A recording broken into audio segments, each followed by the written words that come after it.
Minha diretoria 2 em 1 no Corinthians, tá? Para não fazer dois vídeos diferentes, já que a gente vai falar do Corinthians aqui, então vamos 2 em 1. Primeiro, a possível contratação do técnico Ramon, que era do Vasco, que é um treinador com histórico, com carreira, um treinador cascudo para um momento aí de possível rebaixamento, um treinador que tem um contexto para isso. Não esperem nenhum tipo de milagre absurdo, porque assim, como ele salvou o Vasco, entre aspas, ficou aquela coisa de, porra, ele pegou um time grande no ano passado, numa situação difícil, salvou. Quando chegou esse ano aqui, os resultados e o desempenho mostrou que ele realmente não estava dando jeito na coisa. E aí, saiu. É um treinador que pode acrescentar ao Corinthians pela experiência dele, pela blindagem, né? Pelo tanto que ele já viveu futebol em grandes clubes e tal. Ele sabe muito bem o que ele tem que fazer ali. E é um cara que vai passar confiança para a torcida, que foi o principal que ele fez aqui no Rio de Janeiro com o Vasco. Ele bancava toda a entrevista coletiva, desde o dia que ele chegou, não vai cair. Eu garanto que não vai cair. Isso vai dando um ambiente legal, a torcida comprou barulho e tal, não sei o que. Eu acho que ele pode gerar essa identificação. A torcida do Corinthians, porra, fantástica, compra muito fácil um barulho desde que. A torcida do Corinthians é muito fácil, cara. Se o time correr, ela compra. Foda-se, pode estar perdendo todo mundo. Ela compra. Ela gosta de time correndo. Se ele conseguir fazer isso, que ele conseguir mostrar isso pra torcida, ela vai comprar. Então acho que foi uma contratação estratégica nesse sentido. Eu não acho ele um puta de um treinador, tá? Falando no estilo de jogo dele e tal. Só que assim, a minha grande referência dele, independente do passado, atual, é o Vasco. E aí, cara, eu posso estar cometendo um grande equívoco aqui. Por quê? Porque ele pegou um time, cara, que ninguém consegue fazer jogar. Que é um caos político parecido com o do Corinthians, que é uma zona do cacete, que ninguém sabe quem é o dono, um time razoavelmente limitado, que o do Corinthians também é. Mas assim, é um cenário que é muito difícil você avaliar, porque de repente você vai sentar com o Ramon e falar: Ramon, eu não gostei do teu trabalho no Vasco. Ele vai falar assim: mas deixa eu te explicar uma coisa. Ou eu fazia aquilo para ganhar os jogos de 1x0, empatar 0x0, ou eu caía. Se eu tentasse ganhar, eu caía. Por causa disso, disso e disso. Que eu já ouvi isso de alguns treinadores. Pô, você me convenceu. Realmente você não podia fazer o que você tá dizendo. Né? O Odair Helma, por exemplo, já me contou uma história de um clube que eu falei: pô, mas eu criticava você. Ele falou: exatamente. Mas pode explicar por que eu fazia isso? Me explicou isso. Eu falei: cacete. Ele falou: mas isso eu não posso falar na coletiva. E é óbvio, eu conheço futebol o suficiente para saber que tem 90% das coisas a gente não vai ouvir na coletiva.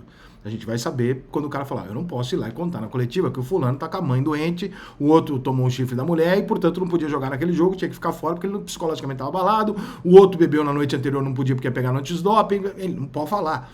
Então tem uma série de mudanças e coisas no futebol que você fala: pô, até eu tô vendo? Cara, ninguém é tão burro assim, é porque tem motivo. Então o Ramon deve ter feito várias coisas no Vasco, das quais, olhando de fora, eu faço a minha crítica e discordo, mas que ele deve ter um argumento que você sentar com ele vai te explicar. Acho que é um bom nome pro Corinthians? Acho que o Corinthians se virou legal. Se o Corinthians fechar e anunciar mesmo o Ramon nas próximas horas, ele se virou legal. Ele achou uma coisa que tinha ali dentro de um contexto. Muita gente falava assim: pô, traz o Filipão, que é um cara muito parecido, muito mais vencedor, mas muito parecido no estilo e tal, pra blindar e tal. Só que, cara, o Filipão tem uma identidade com o Palmeiras, filha da puta. E eu acho que seria mais uma etapa que o Corinthians se colocaria na frente de ter que blindar em relação ao torcedor. Né? De falar: porra, então agora eu vou trazer um ídolo do Palmeiras, que vocês não vão ter boa vontade com o cara, entendeu? De início.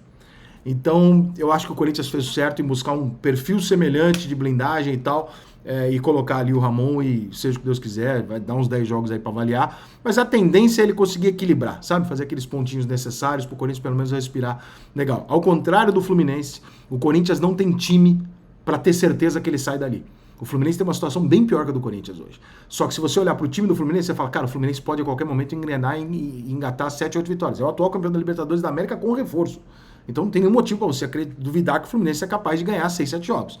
Não tem nenhum motivo para você acreditar que esse time do Corinthians é capaz de ganhar 6, 7 jogos seguidos.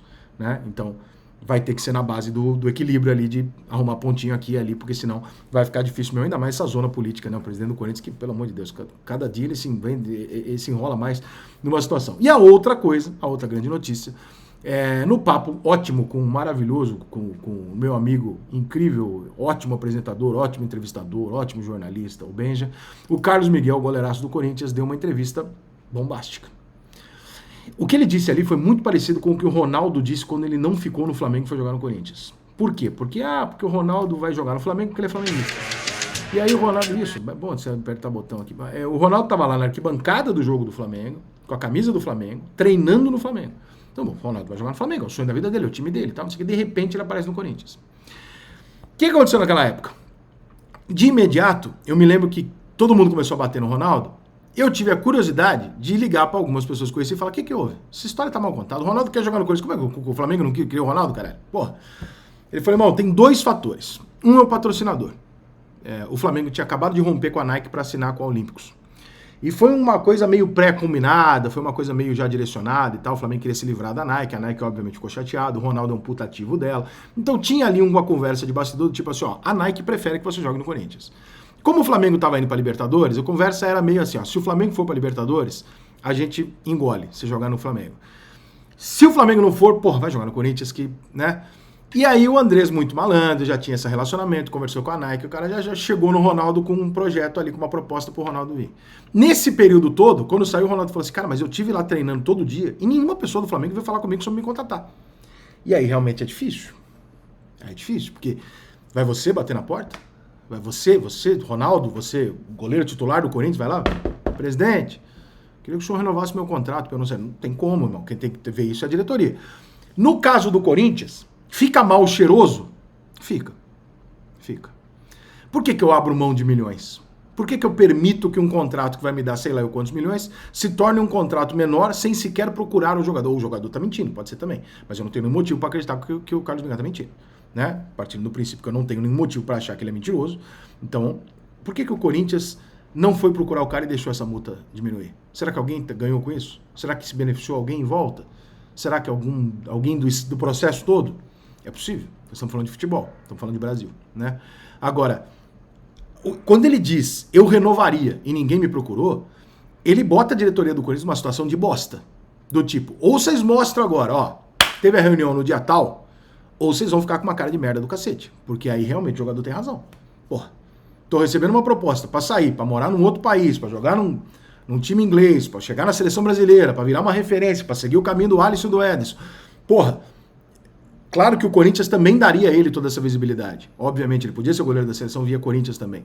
Mas o Corinthians não me procurou, o time de lá me procurou. Porra, qualquer pessoa no lugar dele vai lá e garante, irmão. Porra, isso aí não dá. O que ele tá dizendo é verdade, e repito, eu não tenho por que duvidar, o Corinthians tá errado. O Corinthians tem que procurar os caras. Então, ou tem alguém ali que se beneficiou com isso, que é o mais provável, ou então, né, e alguém não precisa ser do Corinthians, pode ser um negócio ali, né, empresário, time de lá, time de cá, no meio é muita gente, tá? Quando fala de gente da transação, é muita gente. Não dá pra saber de onde, que ponta veio a merda, mas não renovar um contrato, ou se quer ligar e tentar renovar o contrato com um jogador que vai de 50 milhões, de, sei lá, 25, 30 milhões de euros de valor de mercado para 4, você tá jogando dinheiro no lixo. Aí é falta de gestão e um erro brutal da diretoria do Corinthians. E aí o Carlos Miguel tem que ser perdoado, absolutamente absolvido pelo torcedor do Corinthians. Então a diretoria do Corinthians, eu acho que tem algumas horas, depois da entrevista com o Benja, para ir lá e falar, não, é mentira, tá aqui, ó, nós fizemos a reunião. Porque se vocês realmente mostrarem que vocês não procuraram o cara, aí, meu parceiro, aí